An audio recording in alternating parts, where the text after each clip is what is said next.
Claudinei, é uma vitória importante, né? Uma vitória em que coloca o Avaí muito próximo de sair da zona do rebaixamento, mas mais do que isso, o Avaí teve uma partida firme. Em alguns momentos sofreu, como você mencionou, já que o Avaí é acostumado a saber sofrer um pouquinho, mas teve algumas oportunidades e venceu um adversário direto. Além disso, na sequência inicial do turno, do retorno, o Avaí conseguiu 7 pontos em 9.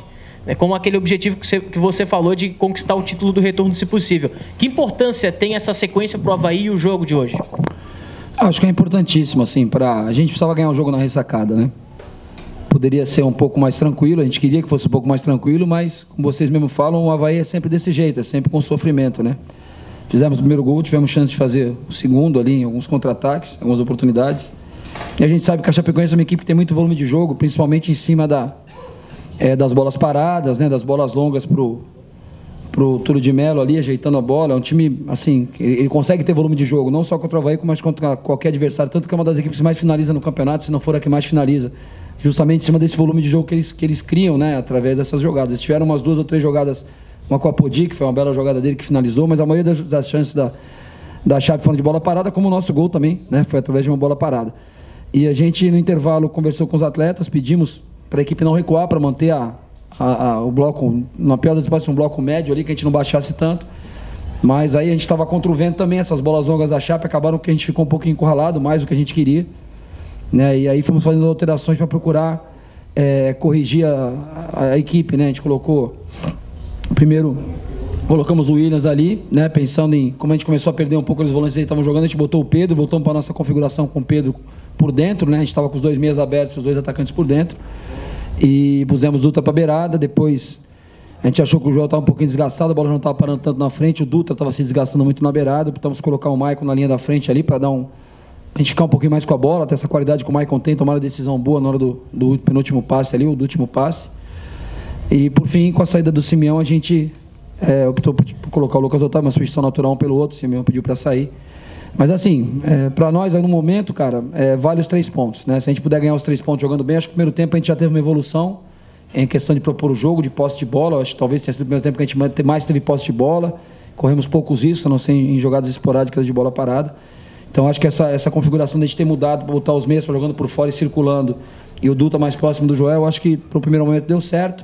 Aí no segundo tempo, na hora da gente se defender, a gente optou por voltar para o tradicional, com o Pedro por dentro ali, para dar uma consistência maior.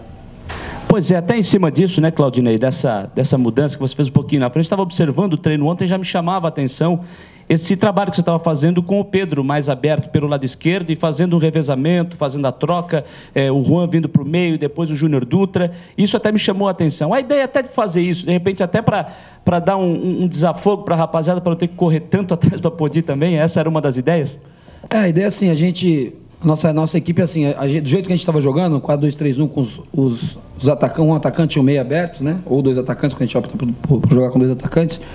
Defensivamente fica muito encaixado, né? Mas para você propor o jogo, fica um pouquinho óbvio, né? Fica muito claro o jeito que você vai jogar, fica muito amarrado o esquema, né? O lateral pega a bola, tem um cara parado na frente dele, ele toca, tenta passar, se o jogador da frente não conseguir dominar, o sistema dominar, a gente perde a posse de bola, às vezes ali no canto.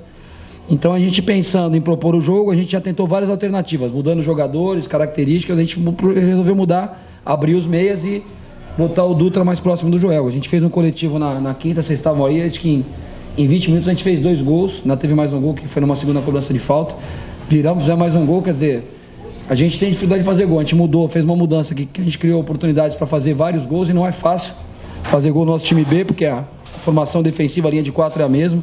Então a gente achou que era o caminho, acho que se mostrou bem eficiente. Eu fiquei feliz com o primeiro tempo, assim, da gente conseguir propor o jogo com um pouquinho mais de qualidade, um pouquinho mais de variações de posicionamento, para sair um pouquinho do óbvio, né, que todo mundo já aguardava. Às vezes o próprio Eutrópio deve ter vindo esperando a gente no 4-2-3-1, aí a gente veio no 4-4-2, então pode ter surpreendido um pouco a Chape. E fiquei satisfeito. No segundo tempo, na hora que a gente ficou com mais necessidade de ter uma consistência defensiva, a gente voltou para o Pedro ali por dentro, que o Pedro dá esse suporte para os volantes bem ali na marcação. E eu acho que a gente tem muita coisa para evoluir, a gente precisa ter mais tranquilidade quando retoma a bola, né? A gente retoma a bola, às vezes mesmo ganhando o jogo, a gente quer já dar o passe de gol, a gente não tem paciência, às vezes trocar 2, 3 passes, chegar com mais jogadores no campo de ataque, a gente quer fazer a transição pura e simples, né? Já chegar, pegou uma bola, já querendo fazer o gol, então às vezes você tem que passar a bola por 2, 3 jogadores para chegar com mais gente no campo de ataque. Isso a gente tem que evoluir, a gente vai ter aí 15 dias aí para trabalhar, né? Para ter essa evolução, para buscar alternativas. E vamos ficar 15 dias aí com os líderes do segundo turno. Acho que ninguém tira mais a gente da liderança do segundo turno, primeiro lugar do segundo turno. É o que eu falei, a gente tem que buscar esse título do segundo turno. O objetivo nosso é esse. Aí pode parecer que é uma loucura, não é loucura não. A gente pode fazer, não tem nada que diga que não pode, não tem nada que diga que é proibido. O Avaí vai brigar para ser o campeão do segundo turno.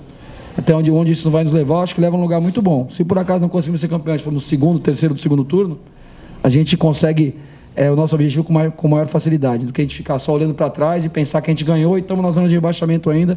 Quer dizer, a gente vai enxergar o copo meio vazio. Então vamos enxergar o copo meio cheio, olhar para frente, que a gente está tendo uma consistência muito boa desde a 10ª rodada. Ô Claudinei, em vários momentos eu vi o Betão puxando a linha de marcação ali, a tua primeira linha defensiva, um pouco mais para frente, elevando essa linha de marcação, né? E ele até no final da partida ele citou que hoje o time encaixou essa marcação um pouco mais avançada, tá? Colocando o Avaí um pouco mais avançado na linha de jogo. Isso foi algo para o jogo de hoje especificamente, ou é algo que você tem procurado passar treinamento após treinamento para que o Avaí dê um passinho a mais para frente no campo de jogo? Contra o Santos a gente fez isso já, né? O nosso primeiro tempo contra o Santos foi muito bom, né? A gente conseguiu adiantar a marcação. A questão é assim, nós temos jogadores do Betão, o Betão, um cara que tem essa leitura, o alemão também já entendeu bem os nossos conceitos ali. A bola estando coberta, né? Ou seja, o adversário não tem a visão para fazer uma bola longa, você adianta a linha de marcação. A bola descoberta com o adversário com a bola em condição de fazer o lançamento, você baixa um pouco a linha.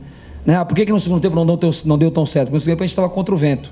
Então, em determinado momento, você está adiantando a linha, mas a bola está caindo atrás de você, às vezes não dá para o goleiro sair, eles têm jogadores altos, a gente acabou tendo que ficar um pouquinho mais baixo. Mas, ou sem vento, a gente como jogou o primeiro tempo a favor do vento, você pode ficar com a tua linha um pouquinho mais alta.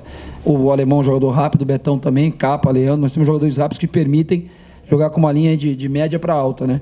E isso aí eles estão entendendo, a gente está colocando nos treinamentos, estão tendo treinamento na parte da tarde, a gente fez isso, a gente propunha, tocava a bola para o zagueiro adversário correndo na direção do próprio goleiro, e a gente adiantava a linha para fazer com que ele virasse a bola, já não tivesse tanto espaço para jogar.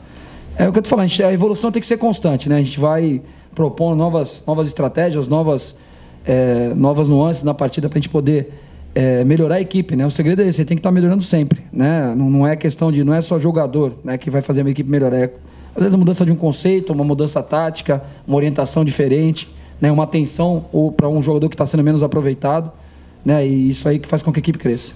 Claudinei, a gente viu que até os 31 minutos do primeiro tempo, no momento do gol do Avaí, Chapecoense não queria jogar. Chapecoense estava matando a jogada, não tinha pressa para cobrar lateral, escanteio, tiro de meta. De alguma forma, até aquele momento, estava incomodando um pouco ou esperava essa postura da Chapecoense?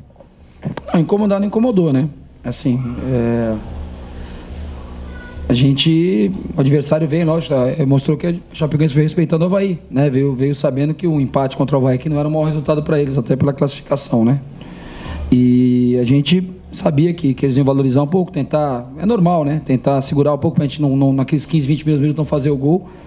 Eles foram segurando, assim. A gente, vou dizer que eu esperava que eles fossem fazer esse tipo de estratégia de procurar fazer cera ou matar o jogo. A gente não falar que esperava isso, a gente não esperava, mas é uma estratégia que eles adotaram e graças a Deus não deu resultado. A gente conseguiu abrir o marcador, eles tiveram que começar a acelerar e nem por isso a gente usou a mesma estratégia e até me surpreendeu o acréscimo de 6 minutos, depois mais um, né? Foi bater um lateral, o Dutra, não sei se foi empurrado pela outra polícia, baixou, quando ele levantou era mais 1 minuto, quer dizer, se em 90 você acrescentou 6, aí em 10 segundos você acrescenta mais 1, quer dizer, não tem muita lógica, mas é importante que a gente venceu o jogo. Claudinei, o Jorge até brincou com a gente ali no segundo tempo, né, que você se antecipou a nossa pergunta sobre o Maicon. A gente sempre te pergunta por que o Maicon não vem entrando, né? E hoje você colocou ele no segundo tempo numa segunda linha, um pouco mais avançado. E até um pouco antes daquela partida com o Fluminense, você trabalhou ele e o Leandro Silva alternando aquele posicionamento, hora na lateral, hora no meio de campo. Você conversou com ele, você procurou conversar com ele sobre essa função para atuar no Avaí e como é que você avaliou esse pouco tempo que o Maicon teve em campo? Antes do jogo do Fluminense, a gente trabalhou com o Maicon e o Leandro na frente do Maicon, né? Tinha conversado com o Maicon anteriormente, o Maicon falou que uma vez só tinha jogado, não tinha jogado muitas vezes, quer dizer, toda a carreira dele que ele jogou uma vez só é pouco, por tanto de jogos que o Maicon já fez, né? Por tanto que ele já jogou. Mas é um jogador muito inteligente e taticamente, né? O cara jogar 10, 12 anos na Europa, não sei quantos anos ele jogou exatamente, mas os conceitos estão muito, muito enraizados nele já. E naquela ocasião o Leandro, veio conversar com a gente que ele não está assistindo à vontade de fazer aquela função, que achava que não ia colaborar tanto. Aí ele falou, professor, não tem problema, eu fico fora, eu respeito a sua decisão, o Maicon inicia, só que acho que eu não vou poder ajudar ele na frente. Então a gente optou por botar o Maicon, e o Maicon não vem nem treinando na linha da frente, na realidade. A gente observa muito as tomadas de decisão do Maicon em treinos, trabalhos de campo reduzido, né? A gente vê que ele tem essa facilidade de jogar em 2 toques, de achar como ele entrou ali, achou um bom passe ali, logo que entrou, acho que não sei se foi pro próprio Williams na hora da dividida com o goleiro, né? Depois um cruzamento ali rasteiro que ele fez, ele tem uma tomada de decisão muito boa. E como a gente estava precisando ficar um pouquinho mais com a bola e achar esse passe para definir o jogo, a gente optou por ele. Mas como eu falei, não sei se vocês observaram, a hora que o Maicon entrou no campo, foram 5, 6 jogadores a cumprimentar o Maicon, desejar boa sorte, saiam. E antes dele entrar, eu pedi para o Evandro perguntar para ele se ele faria, né? Porque também às vezes você coloca o jogador sem conversar, né? Parece que você está colocando o cara numa fria ou está querendo prejudicá-lo. Então o Evandro conversou com ele e falou que faria. Né? Não, faço a função ali, entrou, fez bem, estou satisfeito. E é isso que a gente quer, cara. A gente quer resgatar todo mundo, a gente quer que todo mundo esteja apto para nos ajudar. O Maicon é um grande jogador, a carreira dele fala por si só, e já falei isso para ele na frente do grupo, né? A gente que conta com ele, né? Eu quando comecei a ser treinador do Santos lá no Sub-15, em 2009, né? Ver quanta coisa o Maicon já tinha feito, eu nunca imaginei que um dia eu fosse ser técnico do Maicon, né? Eu vi o Maicon jogando na Copa do Mundo. Então o respeito que a gente tem por ele é muito grande, e esse respeito que a gente tem por ele faz com que a gente queira colocá-lo colocá-lo, né? Desculpa pela redundância aí. Faz com que nós queremos colocá-lo numa situação boa para ele também, que ele possa render como rendeu hoje. 4 jogos o time não perde, né? Acho que mais importante também é que o time nesses 4 jogos tomou apenas 1 gol, mostrando que aquela consistência o time realmente se entendeu que tem que ser assim para jogar. Agora, não há como negar que com esses resultados o Avaí passa a ser olhado com outros olhos, né? Principalmente para aqueles times que estão lutando contra o rebaixamento, que a hora que o Avaí chegar, não é simplesmente o Avaí, tem que tomar cuidado, né? Eu acho assim, cara, ninguém pode ser descartado no campeonato, né? Eu tô falando aqui que o Avaí, nós estamos falando que o Avaí em 3 jogos fez 7 pontos e o Atlético Goianiense fez 6, né? Que é o Lanterna, ele ganhou em casa do Curitiba e ganhou do Corinthians ontem, fez 6 pontos em 9 possíveis, né? Então ninguém pode ser descartado. O Brasil é um campeonato muito difícil e eu já disputei já o meu 3º brasileiro e eu sei como é que é, eu sei que é difícil. Então a gente não pode nunca baixar a guarda, não é porque a gente conquistou isso que a gente tem que achar que já tá bom. Eu falei que em 4 pontos, a gente objetiva a cada 4 jogos fazer 7 pontos. Aí nós já fizemos 7 em 3 jogos, né? Então tá bom. Então a gente vai lá para Recife passear, vamos lá comer castanha, bater papo. Não, a gente vai em Recife para buscar mais uma vitória, né? Vamos ver a melhor estratégia para vencer o esporte, respeitando, sabendo da qualidade do esporte. A gente vai buscar mais 3, né? A gente tem que brigar sempre para pontuar em todas as rodadas, né? Porque às vezes isso aconteceu conosco, acho que foi um dos nossos pecados no primeiro turno, foram jogos que a gente perdeu em casa, né? Hipoteticamente, se a gente tivesse empatado com o Fluminense, empatado com o Curitiba, todo mundo ia ficar, empatou em casa, uma porcaria porque empatou em casa. Só que eram 2 pontos a mais para nós e 2 pontos a menos para cada adversário, né? Porque se fizeram 3, teriam feito só 1. Então essa tem que ser a leitura do brasileiro, é muito difícil, cara. Ninguém porque joga em casa vai ganhar sempre, né? Essa rodada mostrou isso, e ninguém porque joga fora vai deixar de ganhar. O Avaí tem mostrado isso também.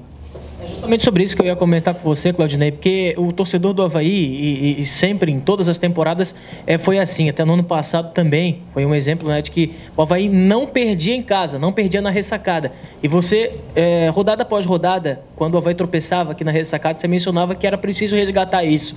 E o Avaí faz tempo que não perde diante do torcedor, só que foram muitos empates em casa no primeiro turno, né? Hoje o Avaí venceu, na última partida também não foi uma péssima partida em casa, conseguiu um resultado positivo. Como é que você vem buscando conversar com os jogadores para fazer da ressacada do Caldeirão, já que na ressacada, se o Avaí vencer todos os jogos, talvez já consiga se manter? Não, é contar com o torcedor, né? Eu não gosto de ficar convocando o torcedor, porque me convoca, eles vêm me xingar depois, mas eu não gosto de ficar convocando o torcedor, mas a gente conta com eles, cara. Eu acho que a torcida de São Paulo está no grande exemplo, colocaram 18 mil pessoas num treino ontem no Morumbi. O São Paulo não adiantou nada e perdeu. Mas eles estão fazendo a parte deles, né? Então todo mundo fazendo a sua parte, nós dentro de campo, a direção nos dando esse suporte que vem dando. E o torcedor também, a gente conta com eles para nos ajudar. No final do jogo, você vê que o Dutra fez uma jogada ali, pediu o apoio da torcida, o Betão veio aqui pediu o apoio da torcida.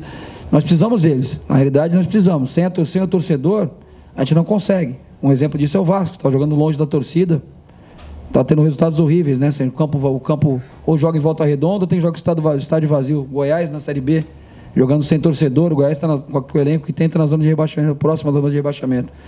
Então a gente conta com o torcedor, espera que eles venham nos apoiar e que tenha essa leitura, né? Diferente vamos dar um exemplo, a gente estava no estadual, a gente pega um time pequeno dentro de casa, né? O torcedor tem uma tolerância menor. Agora a gente vem de empate com o Santos, empate com o São Paulo, vitória sobre o Cruzeiro, vitória sobre a Chapecoense, que é um clássico aqui regional, né? Então a gente tem que valorizar, é difícil, nem sempre vai ganhar. E aí às vezes você empata em casa, vai ganhar fora, você recupera os pontos perdidos em casa. Temos que contar um pouquinho com a paciência do torcedor. Eu sei que é difícil, o torcedor quer ganhar sempre, a gente mais ainda, queremos sempre ganhar, mas tem que ter um entendimento que tem jogo que, se você não pode ganhar, você pelo menos empata e não deixa o adversário crescer na competição. O Joel é um jogador que vem se doando muito pelo time, é muito importante dentro desse teu esquema, né, Claudinei? Mas há 11 jogos ele não balançava a rede, desde daqueles 2 gols contra o Botafogo. Acho que esse gol hoje serve até para dar um pouco mais de moral para ele buscar esse gol e continuar fazendo aquilo que você vem solicitando a ele, né? Sim, o Joel hoje com o Dutra mais próximo dele, acho que foi melhor para ele jogar. O gol não teve nada a ver com isso, foi uma bola parada, mas mesmo nos treinamentos, você viu aí nos treinamentos, movimentações dele que ele não vinha fazendo, deslocamentos, ele se sente um pouco mais confortável, não fica tão isolado. Então se ele brigar pela bola, a bola escapar um pouquinho, já tem alguém próximo ali para ajudá-lo. Agora o Joel é importantíssimo e assim, cara, a gente às vezes acaba sendo premiado às vezes falam que a gente é teimoso, que a gente, não insiste com o jogador. A gente acredita no jogador, né? O Joel é um cara que a gente trouxe porque acredita. E se tivesse tirado o Joel esse jogo, poderia ter tirado, todo mundo ia achar certo tirar o Joel, porque ele não foi tão bem no último jogo, tá saindo todos os jogos no segundo tempo, todo mundo ia achar normal. Só que a gente apostou nele, ele foi lá e fez o gol. Aí o mérito é dele, não é meu, né? Porque quem abriu a bola foi ele.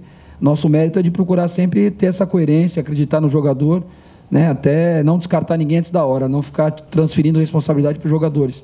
Então perdeu, o Joel não foi bem o jogo, o Juan não foi bem no jogo, hoje o Juan bateu a falta do gol, deu assistência do gol. Então a gente aposta não é à toa, a gente vê a semana de trabalho, vê o empenho e procura dar uma cara para o time, não ficar mexendo tanto, né? Porque quando você mexe muito também você é criticado porque não tem um time definido. Então a gente definiu a equipe e a gente vai fazendo os ajustes, trocando um, trocando o outro, ninguém tem cadeira cativa, mas tem sim, quem vem jogando tem que ter um crédito para poder oscilar um pouquinho. Claudinei, serão 14 dias até o próximo jogo com o Sport lá na Ilha do Retiro.